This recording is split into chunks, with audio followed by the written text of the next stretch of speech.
dan nikahilah ya laki-laki bujang dan perempuan-perempuan, menikahlah kamu dengan orang-orang yang sendiri. Sampai kemudian Allah mengatakan iyakunu fuqara yughnihimullah. Sampai Allah itu menjamin kalau kamu yang mau nikah takut fakir, takut tidak punya duit, yughnihimullah, Allah yang akan mengkayakanmu, Allah yang akan mencukupkanmu. Ini jawaban dari hadis Nabi SAW ketika Nabi mengatakan man tazawwaja faqad istakmala nisfu dini. Barang siapa yang menikah maka dia telah menyempurnakan setengah agamanya. Bismillahirrahmanirrahim. Assalamualaikum warahmatullahi wabarakatuh. Alhamdulillah wassalatu wassalamu ala rasulillah. Alhamdulillahi wa kafa, wassalatu wassalamu ala nabiyyinal mustafa habibina wa rasulina Muhammadinil mujtaba wa ala alihi wa ashabihi wa kulli man ittaba'al huda. Asyhadu an la ilaha illallah wahdahu la syarikalah wa laysa lahu walada. Asyhadu anna Muhammadan abduhu wa rasuluhu ahlus sidqi wal wafa. Allahumma la sahla illa ma ja'altahu sahla wa anta in syi'ta taj'alul hazana sahla. Rabbi shrah li sadri wa yassir li amri wahlul 'uqdatam min lisani yafqahu qawli. Allahumma la taj'al musibatana fi dinina wa la taj'alid dunya akbara hammina wa la mablagha ilmina. Allahumma 'allimna ma yanfa'una wanfa'na bima 'allamtana wa zidna ilma wa jannibna ma yadurruna fi dinina wa dunyana ya arhamar rahimin. Ya hayyu ya qayyum bi rahmatika nastaghits aslih lana syu'unana kullaha wa la takilna ila anfusina tarfata ainin amma ba'du. Ma'asyiral ikhwan wal akhwat, solihin solihat, pemuda pemudi, bapak ibu, kakek nenek, masya Allah lengkap ini ya. Ya, acaranya acara setting pemuda, tapi yang datang pemuda-pemuda secara biologis dan psikologis ini. Masya Allah ya, semangatnya semangat muda. Barakallahu fikum. Alhamdulillahirabbil alamin. Bersyukur kepada Allah Subhanahu wa taala, di malam seperti ini Allah masih memudahkan langkah kita semuanya dapat kembali bertafakuh fiddin, bermajelis ilmu di masjid yang kita cintai ini, dalam keadaan sehat walafiat, dalam keadaan senantiasa memohon rahmat dan barokah dari Allah Subhanahu wa taala dengan ilmu yang coba senantiasa kita pelajari dalam kehidupan iman kita. Tidak ada cara yang lebih tangguh dan lebih kuat untuk menjaga keimanan melainkan ketika seseorang mendekat kepada ilmu. Makanya Nabi kita Shallallahu Alaihi Wasallam meletakkan parameter mudahnya seseorang masuk ke dalam surga itu ketika dia mudah melangkahkan kakinya ke majelis ilmu. Man salaka tariqan yaltamisu fihi ilma sahhalallahu lahu bihi tariqan ilal jannah. Barang siapa yang meniti sebuah jalan, dan jalan itu bukan jalan biasa. Kata para ulama ketika mengartikan kata tariqan, padahal Nabi punya pilihan kata yang lain untuk jalan itu. Ada darbun, darbun itu jalan. Sabil, sabil itu juga jalan. Tapi Nabi memilih kata tariq. Tariq itu jalan yang sempit, banyak halangan dan banyak cabaran, banyak onak dan duri, banyak ancaman. Nabi mengatakan ilmu itu digapai dengan meniti sebuah jalan yang banyak godaannya, banyak ancamannya, banyak ketidakmenarikannya. Ya, contohnya ya malam ini. Ya. Mal-mal hari ini penuh, bioskop sold out. Ya. Acara-acara konser musik ramai. Tapi acara-acara seperti ini memang sepi pengunjung hadir. Ya, sepi pengunjung. Tapi masya Allah, ya, justrulah itu menjadi parameter bahwa harga surga itu tidak murah hadir. Ya, Makanya parameter keimanan seseorang itu dilihat bagaimana dia memegang erat dan menjaga serta memelihara ilmu yang ada dalam kehidupannya.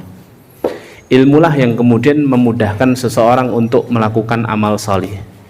Ilmu yang memudahkan seseorang untuk beribadah. Ilmu yang menjadikan kita ini berakhlak, saling mencintai kepada sesama orang-orang beriman, saling menyayangi orang-orang yang beriman. Dengan apa? Dengan ilmu. Dengan ilmulah kemudian ketika kita berpapasan dengan saudara kita, kita mengucapkan salam, bukan? Kalau tidak tahu ilmunya mengucapkan sunnah, menyampaikan salam kemudian menjawab salam, tidak akan saling berpapasan kemudian saling memberikan salam. Ilmulah yang kemudian menjadikan kita ini saling bertasofah, berjabat tangan. Karena kita tahu ketika ada dua saudara muslim yang berjabat tangan, kemudian mereka saling mendoakan, maka sebelum tangannya ini saling berlepasan, maka dosa-dosanya berguguran. Maka Rasulullah mengatakan dalam sebuah hadis, ana nabiyur rahmah, aku adalah nabi yang menebarkan rahmat kasih sayang. Ya, ana nabiyur rahmah. Ya. Dengan inilah yang kemudian Nabi kita Shallallahu Alaihi Wasallam juga diutus. Nabi Shallallahu Alaihi Wasallam itu diutus dari ijabahnya doa seorang ayah yang mendidik anak-anaknya dengan penuh cinta. Ijabahnya doa seorang ayah yang diuji Allah dengan berbagai macam ujian cinta. Ya. Ayah ini bernama Ibrahim alaihi salatu wassalam. Dalam sebuah hadis disebutkan, Nabi SAW ditanya oleh seorang sahabat, ma awwalu bad'i amrika ya Rasulullah, ya Rasulullah ceritakan kepada kami gimana ceritanya engkau bisa diutus menjadi seorang Rasul. Maka Rasulullah SAW bersabda, ana da'watu abi Ibrahim, aku adalah ijabah dari doanya ayahku Ibrahim alaihi salatu wassalam. Siapa yang tidak mengenal Nabiullah Ibrahim alaihi salatu wassalam? Dari Irak, Babilonia, diutus Allah hijrah. Bahkan banyak riwayat menyebutkan manusia pertama yang berhijrah itu adalah Nabi Ibrahim alaihi salatu wassalam. Akhirnya diutus ke Kan'an, Palestina. Dari Palestina kemudian ke Mesir. Dari Mesir menikah dengan ibunda Sarah. Ternyata lebih dulu hamil daripada istri pertamanya, ibunda Hajar. Akhirnya ke Kan'an lagi agar istri pertama tidak cemburu. Kemudian Allah karuniakan seorang anak bernama Ismail, diutus untuk hijrah lagi ke sebuah lembah bernama Bakkah. Disitulah kemudian Ismail kecil dan ibundanya diminta oleh Allah Subhanahu wa ta'ala untuk ditinggalkan oleh Nabiullah Ibrahim untuk kembali lagi ke tanah Palestina. Ya, sampai akhirnya kita tahu kisah Zamzam. Ya, awal mulanya muncul air Zamzam. Ya, ya, ditinggalkan di padang kering kerontang, tidak ada tumbuhan, tidak ada tanaman di dalamnya. Ya, kemudian ibunda Hajar dengan penuh ketaatan berkata, apakah ini perintah Allah wahai suamiku Ibrahim? Ya, maka jika ini adalah perintah Allah, maka Allah tidak akan menyanyiakan kami selamanya. Ditinggal akhirnya. Sudah agak besar Ismail, Ibrahim datang lagi ke Bakkah. Apa yang kemudian menjadi perintah Allah selanjutnya? Ibrahim alaihi salatu wassalam mendapatkan mimpi, diperintahkan untuk menyembelih anak semata wayangnya yang sudah ditunggu berpuluh-puluh tahun, yang ketika dalam timangannya diminta untuk ditinggalkan seorang diri bersama ibunya saja. Ya. Ketemu lagi gede-gedenya, lagi ganteng-gantengnya, suruh nyembelih hadir. Kemudian Nabi Ibrahim menceritakan hal itu kepada anaknya Ismail. Maka Ismail dengan penuh kesalihan berkata, ya abatif alma tu'mar satajiduni insyaallah minas sabirin. Ya. Wahai ayahku tersayang, ya abadi, if'al ma tu'mar, lakukan saja apa yang diperintahkan Tuhanmu. satajiduni insyaallah, insyaallah kau dapati aku termasuk orang-orang yang sabar atas perintah ini. Coba hadirin, ini kan cerita bertubi-tubi tentang cinta hadirin, sampai akhirnya Ibrahim memutuskan untuk menyembelih putranya sendiri. Ikhlas hadirin, ikhlas karena Allah, putranya juga ikhlas karena Allah ya. Tapi ikhlasnya apa? Ikhlas tapi berat hadirin, anak hadirin, nyembelih anak ya. Ikhlas tapi berat ya. Jadi ada jenis ikhlas itu yang dikerjakan tetap berat, itu ada Bapak Ibu.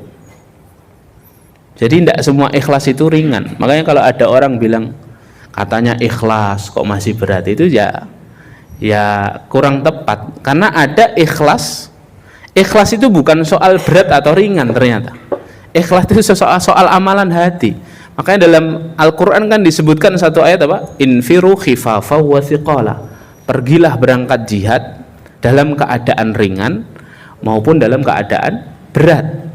Jadi ternyata apa? Ya ada orang yang ikhlas itu tetap berat tadi ya. Jadi ikhlas itu nggak harus ringan ya, kadang bisa berat ya, kadang bisa berat, kadang bisa ringan ya, karena ikhlas itu amalan hati, bukan terlihat dari amalan fisik gitu ya. Jadi hari ini muliakan Allah, kata para ulama tafsir, kenapa Nabi Ibrahim itu berat melakukan itu walaupun ikhlas dan Allah menjadi saksinya ya. Karena dalam riwayat disebutkan ketika Nabi Ibrahim menyembelih putranya Ismail itu, Ismail dan Ibrahim sama-sama memejamkan mata ya, sama-sama memejamkan mata ya. Lah memejamkan mata itu tanda bahwa Nabi Ibrahim berat menyembelih anaknya, putranya sendiri. Sampai kemudian hari dimuliakan Allah ya, Allah Subhanahu wa taala mentakdirkan Ismail ini ya dengan izin Allah dan dengan perintah Allah kepada malaikat untuk digantikan oleh seekor domba ya. Kemudian anaknya tumbuh besar ya, disuruh bangun Ka'bah, menyempurnakan bangunan Ka'bah bersama ayahnya. Selesai pembangunan ya, di dalam surah Al-Baqarah itu ya, di ayat 120 sekian itu ya, ada rangkaian doanya Nabi Ibrahim dan anaknya Ismail. Rabbana taqabbal minna innaka antas samiul alim wa tub alaina innaka antat tawwabur, sampai agak panjang itu. Kemudian di dalam doanya ketika selesai membangun Ka'bah, apa doanya? Rabbana wab'ats fihim rasulam minhum yatlu alaihim ayatik wa yu'allimuhumul kitaba wal hikmah wa yuzakkihim innaka antal azizul hakim ya. Ya Allah, utuslah di tengah-tengah mereka, tengah-tengah mereka ini, di tengah-tengah orang-orang Arab ini. Karena Nabi Ibrahim itu kan bukan orang Arab ya, Nabi Ibrahim itu orang Babilonia, orang non-Arab. Utuslah wab'ats fihim rasulan, seorang rasul dari kalangan mereka sendiri yang dapat membacakan kepada mereka ayat-ayatmu, dapat mengajari mereka kitab dan hikmahmu, dan dapat mensucikan mereka. Sesungguhnya engkau adalah zat yang maha perkasa lagi maha bijaksana ya. Doa dengan doa itu ya. Dan doanya Nabi Ibrahim ini ijabah setelah sekian ribu tahun hadirin ya, sekian ribu tahun. Dalam riwayat Ibnu Abbas itu kalau di total 2800 tahun. Belakangan saya membaca beberapa artikel dan keterangan para ulama, ternyata jarak antara Nabi Ibrahim ke Nabi Musa itu jaraknya lebih panjang lagi, 2400 tahun. Dari Nabi Musa ke Nabi Isa itu 1200 tahun. Dari Nabi Isa ke Nabi Muhammad itu 600 tahun. Kalau di total 4200 tahun.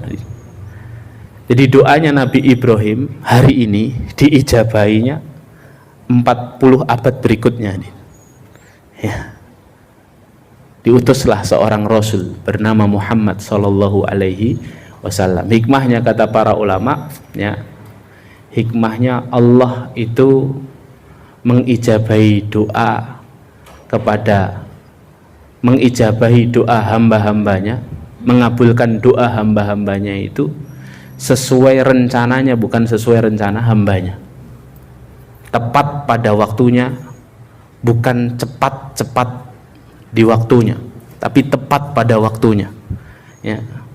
Nah, kalau Nabiullah Khalilur Rahman Ibrahim alaihi salatu wassalam, kekasihnya Allah, Abul Anbiya, ayahnya para nabi saja, ya, doanya diijabahi sekian lamanya.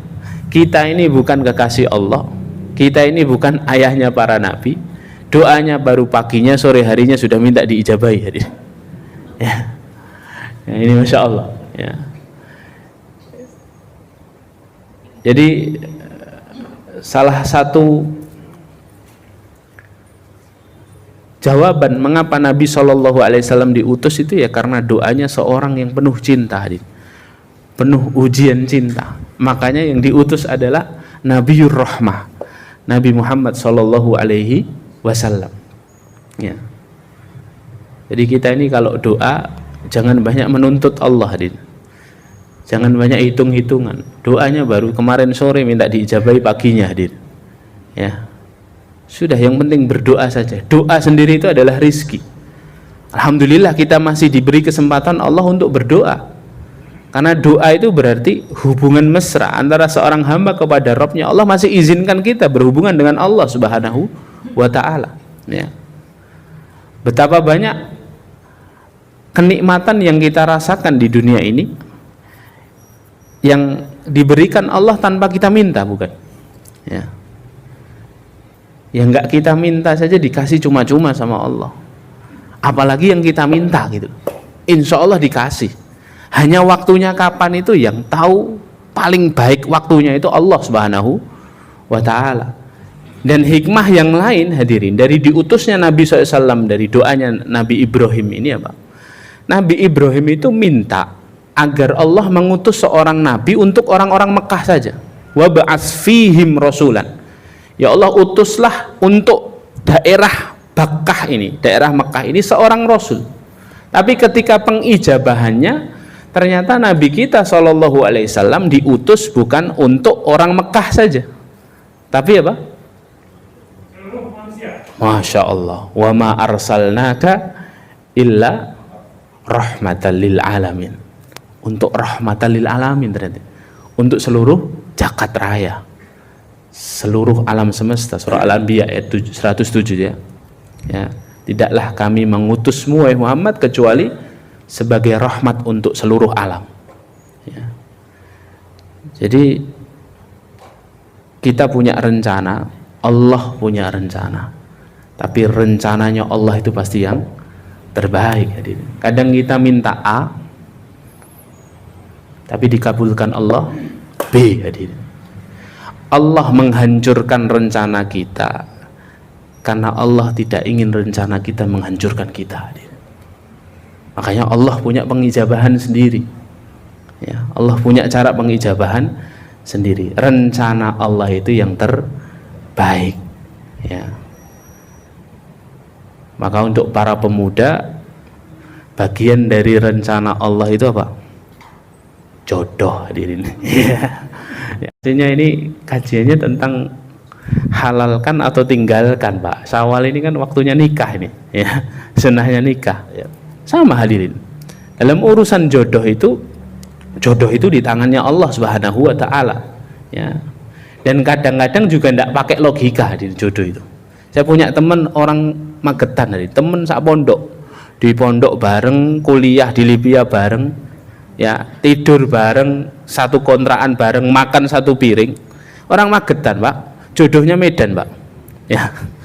Nggak masuk akal, ya. Dia sendiri tidak masuk akal, kok bisa jodohku Medan, ya, ya.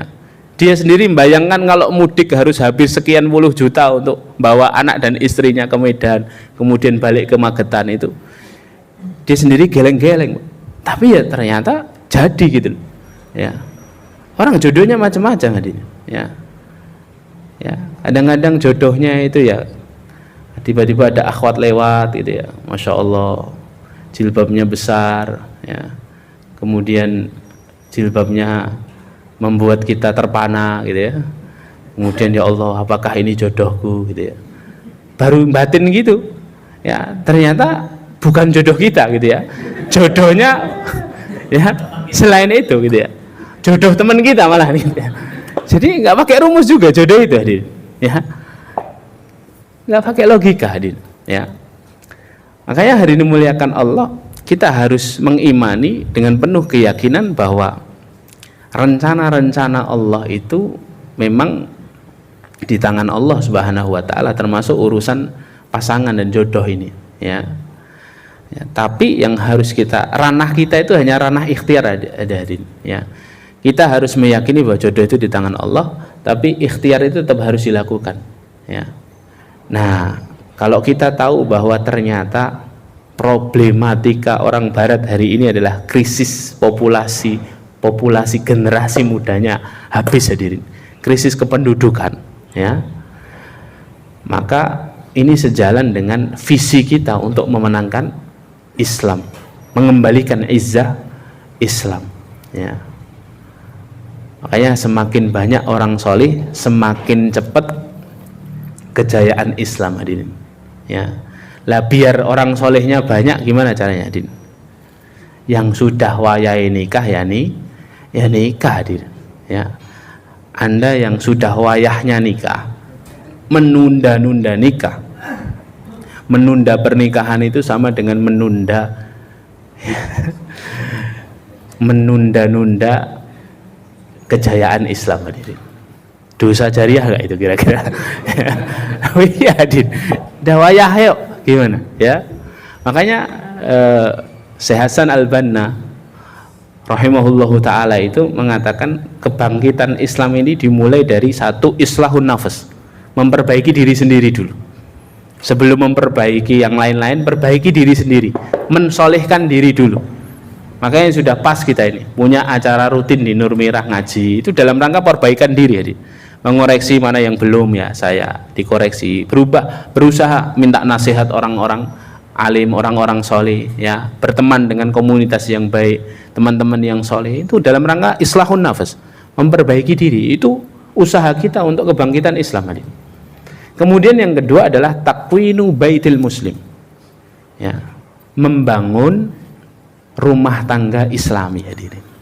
Ini membangun rumah tangga Islam hadirin ya. Ini dalam rangka apa? Mewujudkan kebangkitan Islam dan kaum muslimin ya, menjunjung tinggi kemuliaan Islam dari diri.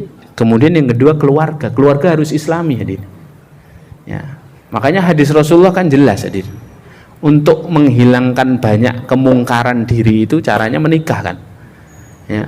Apa kata Rasulullah? Ya ma'syaras syabab man istata'a minkumul ba'ah falyatazawwaj, wahai para pemuda, barang siapa di antara kalian yang sudah ba'ah, falyatazawwaj, hendaknya ia menikah. Fa innahu aghaddu lil basar, sesungguhnya menikah itu lebih menundukkan pandangan. Wa ahsanu lil farj, lebih menjaga kehormatan kemaluan.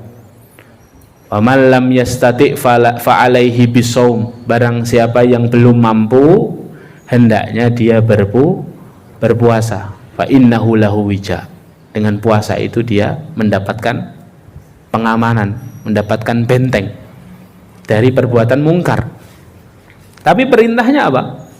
Yang sudah ba'ah falyatazawwaj, yang sudah wayahnya. Ba'ah itu diartikan Imam Syaukani dua din. Satu, al-qudrah alal jima, kemampuan untuk jima. Kalau ada seorang laki-laki atau seorang perempuan yang sudah melihat lawan jenis kok sudah mulai magreng ya, tidur sudah mulai gelisah ini ya, guling di kekep ya, ya pokoknya. Makanya kan ayatnya kan hunna libasul lakum wa antum libasul lahun ya, istri-istrimu adalah pakaian untukmu dan kamu adalah pakaian untuk istrimu.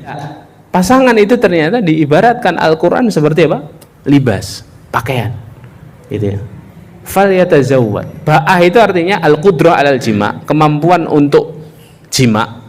Yang kedua apa? Al-mahru wan nafaqah, kemampuan untuk membeli mahar dan menafkahi. Kalau dua itu sudah ada, perintahnya Pak, nikah. Ya. Perintahnya nikah, dan nikahnya diniati satu untuk apa? Untuk mempercepat kejayaan Islam. Masya Allah, besar sekali ini pahalanya hadir.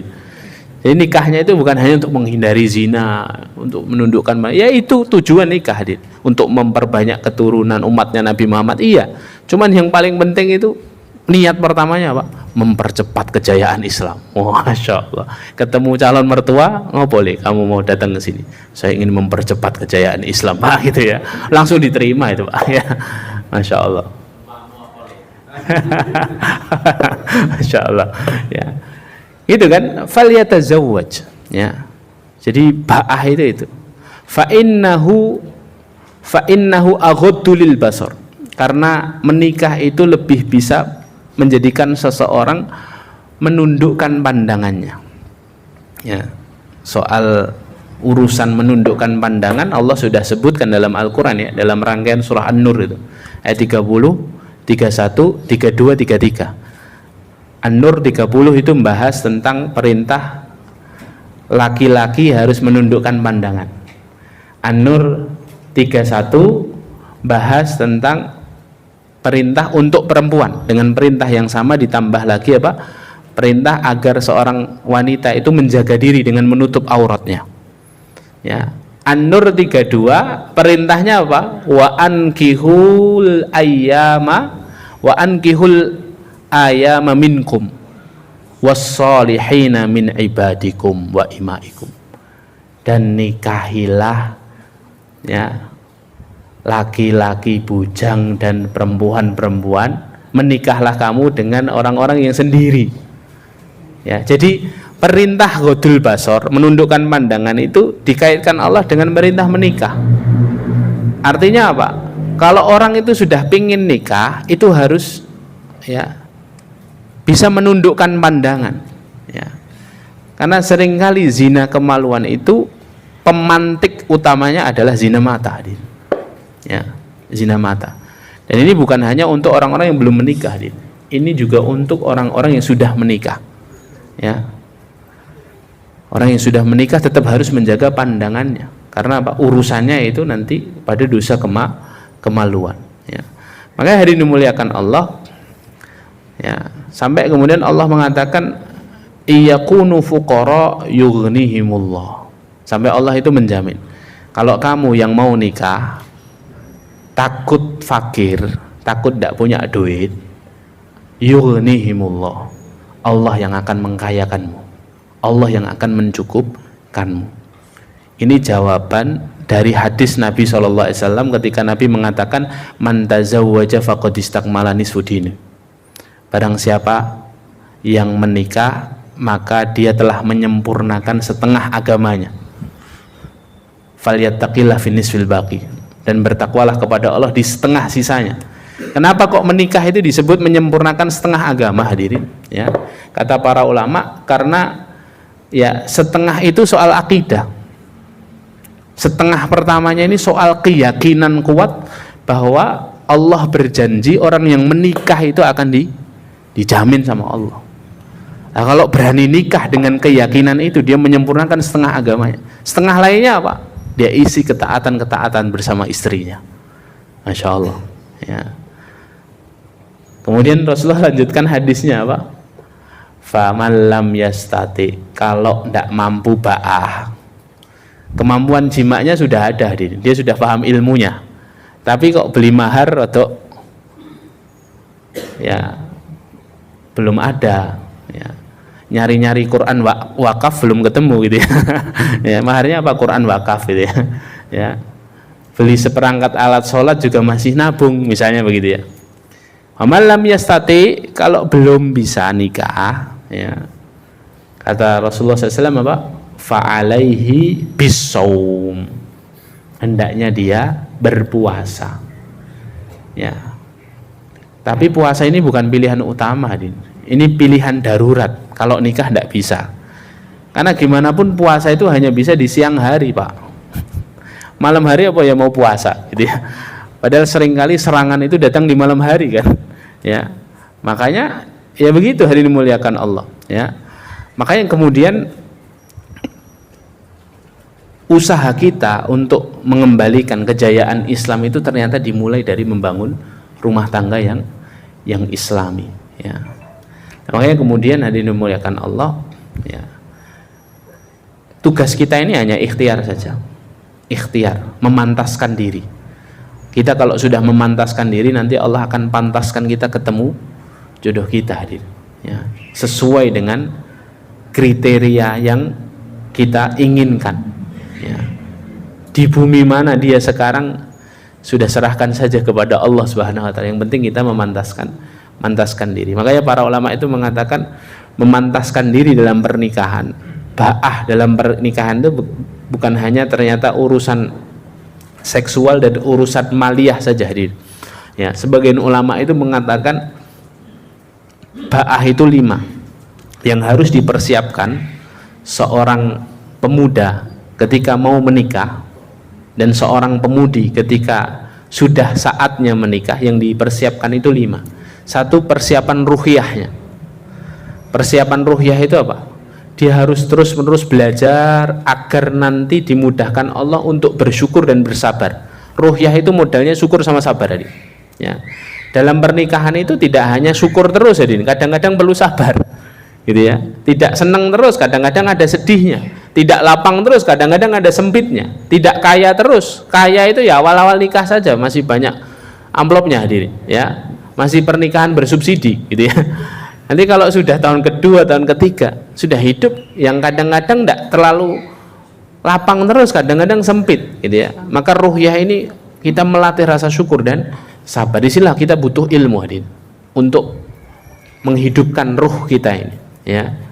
Ya, contohnya syukur itu ya tanggung jawab sama hak dan kewajiban, menurunkan ego, ya. Kalau sudah sama istri pasti ada 2 kepala yang bergabung di satu rumah kan, harus ada ego yang diturunkan, harus toleran, ya, kepada kepentingan pasangan.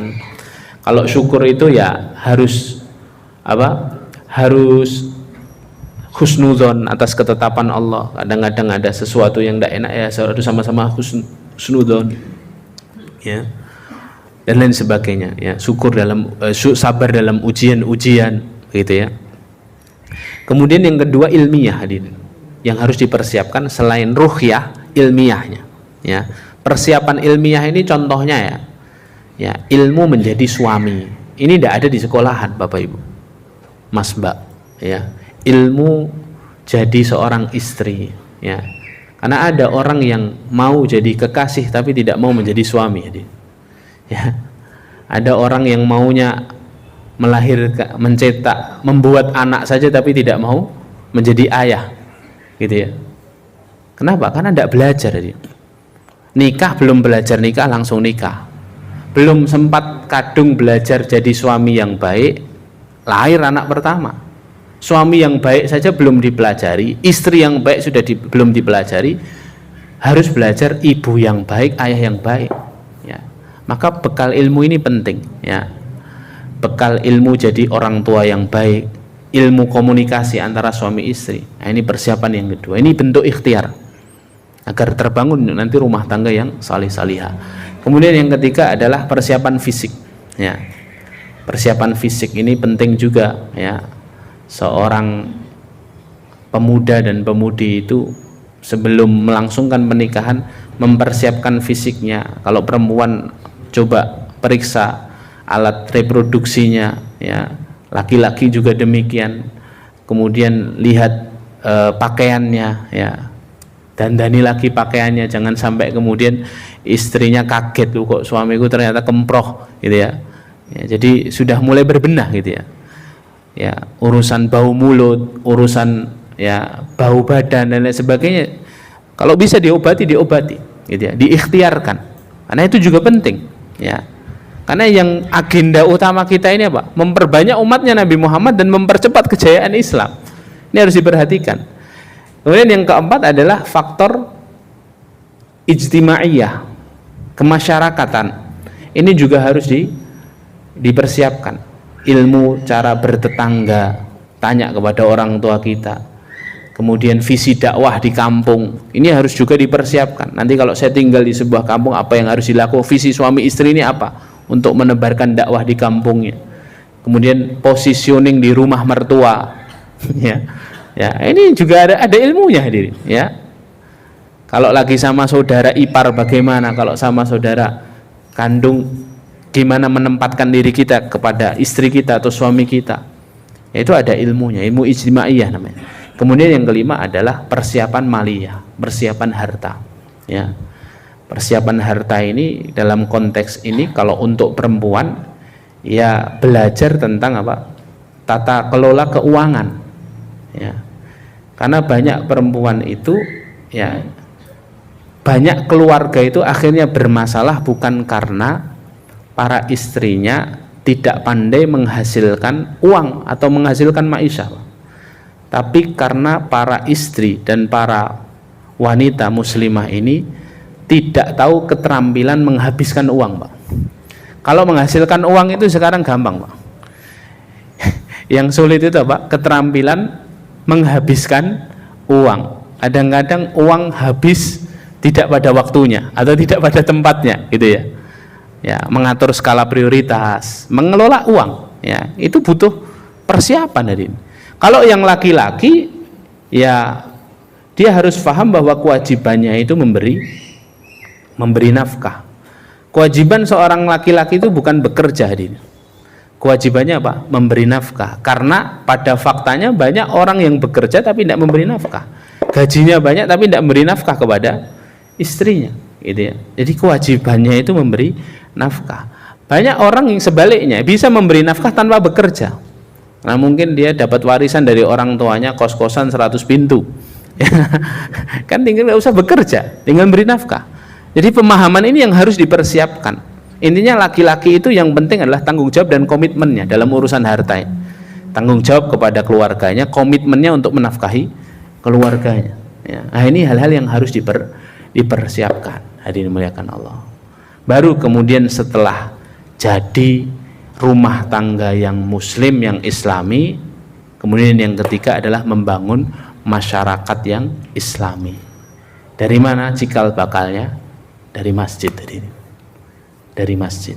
Ini ikhtiar-ikhtiar yang diusahakan DKM dan Takmir Masjid Nur Mirah ini, mari kita dukung bersama. Ya, ini harusnya pemudanya bisa lebih banyak daripada ini, ya. Ya, lebih dikemas lagi, yang orang-orang yang senior juga harus ikut jawil kanan kiri, ya. Seperti beliau tadi, masya Allah, bapak tadi membawa anak-anak binaannya ke sini, ya, ya dengan segala cara lah, ya, flyernya dibuat yang menarik, ya, ya, kemudian cara marketingnya juga dibuat yang lebih spesial, gitu ya, sehingga kemudian anak-anak muda bisa menyempatkan cari ustadz yang digemari anak-anak muda, gitu ya. Kalau saya ustadz yang digemari para umahat soalnya, Pak. Jadi anak-anak muda tidak pada kenal, gitu ya. Ya. Sampai ada julukan ustadz 1000 umahat, katanya. Ustadz 1000 umat kan sudah ada, ya. Saking banyaknya kajian ibu-ibu, gitu, Pak. Ya, jadi kalau yang anak-anak muda coba cari apa temanya, dibungkus dengan rapi, ya insya Allah, ya, ini cikal bakal bangkitnya umat dari diri kita masing-masing, dari keluarga yang islami, dan yang ketiga dari apa? Dari masyarakat kita, bermula dari masjid. Ini hadirin muliakan Allah. Barakallahu fikum, apa yang dapat saya sampaikan pada kesempatan malam hari ini, semoga bermanfaat untuk saya pribadi dan untuk jamaah yang dimuliakan Allah. Barakallahu fikum. Saya kembalikan kepada Mbak Cara. Assalamualaikum warahmatullahi wabarakatuh.